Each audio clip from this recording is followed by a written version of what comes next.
आगे बढ़ाने की पद्धतियों पर ध्यान देने हेतु मैंने अपने वक्तव्य को लिखा है और शीर्षक दिया है आवारा सड़कों पर चलना कैसा होता होगा।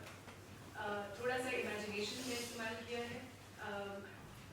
अमित सर की राइटिंग पे क्रिटिकल कमेंट्री देने का अभी मुझे नहीं लगता कि मैं उस लेवल पर हूँ, लेकिन सर्टेनली अपने एक्सपीरियंस में मैंने उनकी कविताओं को जैसे भापा, पढ़ा, उन पर सोचा, विचार किया, तो जो थॉट्स निकल कर आई मैंने उसी को एक सृजनात्मक एक स्ट्रक्चर दिया है और उसी को मैं आपके सामने साझा करूँगी।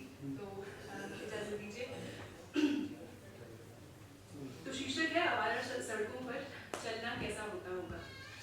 स्पेक्यूलेशन, इमेजिनेशन और एम्पैथी यानी कि विचार या कल्पना करने और सहानुभूति देने से रीडिंग हमेशा एनरिच होती है।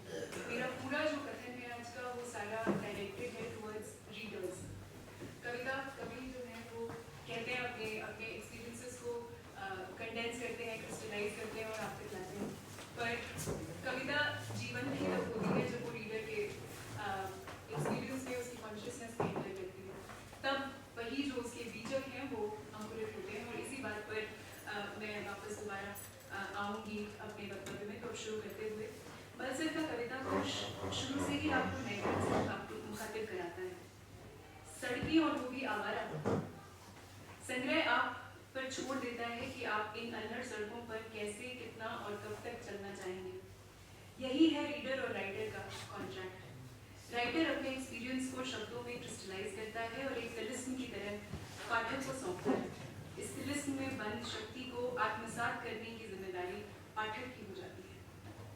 फिर आप पर है कि आप जीवन की चुनौती, उत्साह, चिंता, परिवर्तनकारी शक्ति को किस प्रकार और कैसे देखते हैं। मेरा कहने का मतलब है कि रीडिंग से अपने आप को एथिकली और उसको रेलेवेंट बनाने का काम उतना ही रीडर का है जितना राइटर का है, जितना पोएट का होता है। और हमेशा रीडिंग प्रैक्टिस के ऊपर विजिट करना उतना ही ज़रूरी है जितना कि कृतियों पर रिफ्लेक्ट करना। फिर आप पर है कि आप जीवन की चुनौती, उत्साह, चिंता और परिवर्तनकारी शक्ति को किस प्रकार और कैसे देखते हैं। एक शिक्षक होने के नाते मेरे लिए साहित्य का सबसे महत्वपूर्ण पहलू है कागज पर सोते हुए शब्दों को पाठक की जीवन ऊर्जा मिलते ही बीज की तरह अंकुरित होते देखना। पढ़ने, पढ़ाने और बातचीत में खिलते शब्दों की सुगंध दूर दूर तक फैलती है। बलसर की कृति और उनकी कविता के प्रति प्रेम भाव के सम्मान में मैं उनकी कुछ कृतियों को पढ़ने या यूं कहें उनके शब्दों को अपनी जीवन छवि यानी लाइफ इमेज से जोड़ने के मेरे अनुभव को आपके साथ साझा करने की इजाज़त देते हुए शुरू करती हूँ।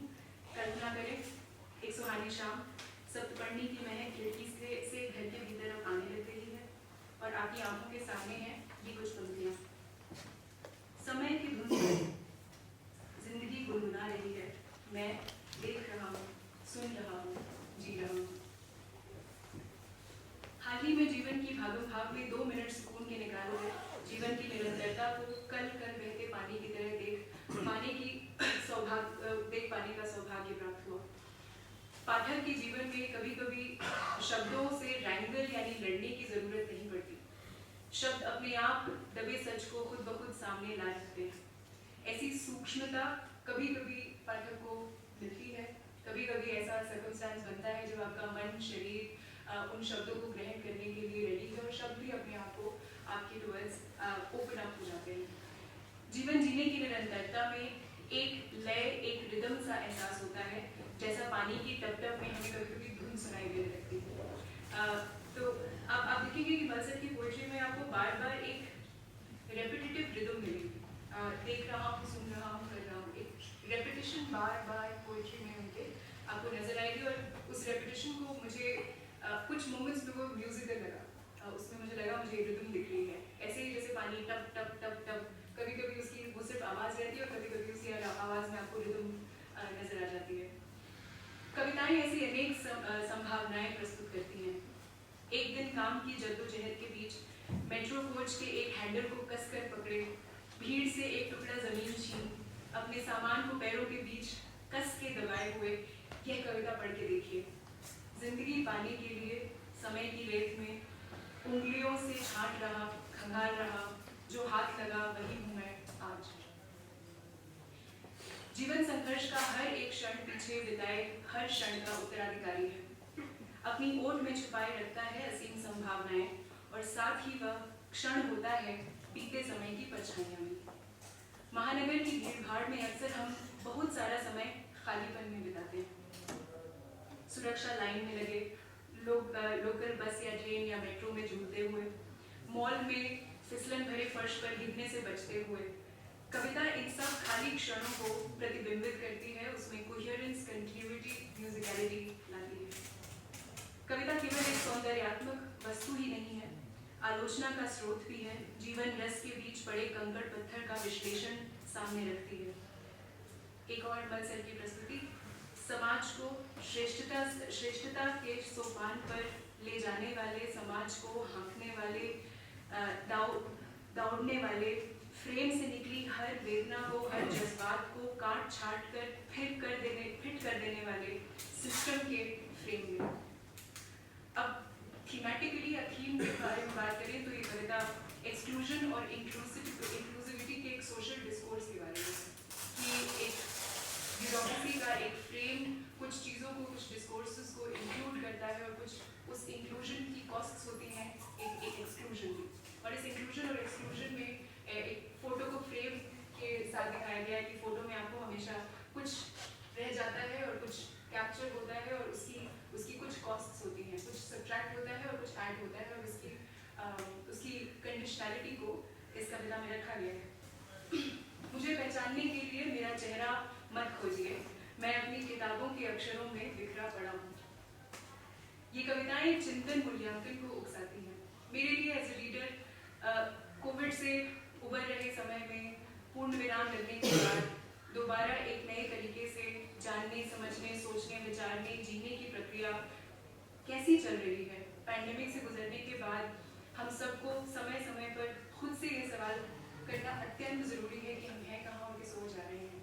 आवारा सड़कों का यह मेटाफर काफ़ी लेवल से मेरे ऑपरेट करता हुआ मुझे दिखा। हमारे महानगरों के अकादमिक अभिजात वर्ग और इम्पेशेंट रेस्टलेस यूथ के बीच कविता की वृत्तियों की घोषणा करना थोड़ा सा एक फैशनेबल डिस्कोर्स है। आज लोग उपन्यास और ट्विटर, फेसबुक की सीमित शब्दावली के संवाद से में ज़्यादा रुचि लेने लग गए हैं।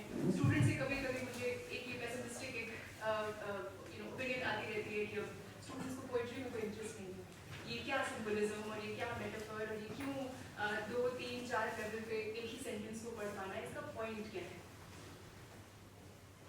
मल जी के कोश की पाठ्यता, रोजमर्रा की बोलचाल की भाषा का प्रयोग और काव्यात्मक रूप में प्रस्तुत किए जा सकने वाले विषयों की विविधता, वर्तमान की उलझने, आक्षेप, पतन, उल्लास और काव्यात्मक दृष्टिकोण में जीवन संगीत के बारे में निहित उल्लेख प्रमाण है कि कविता कहीं नहीं जा रही है।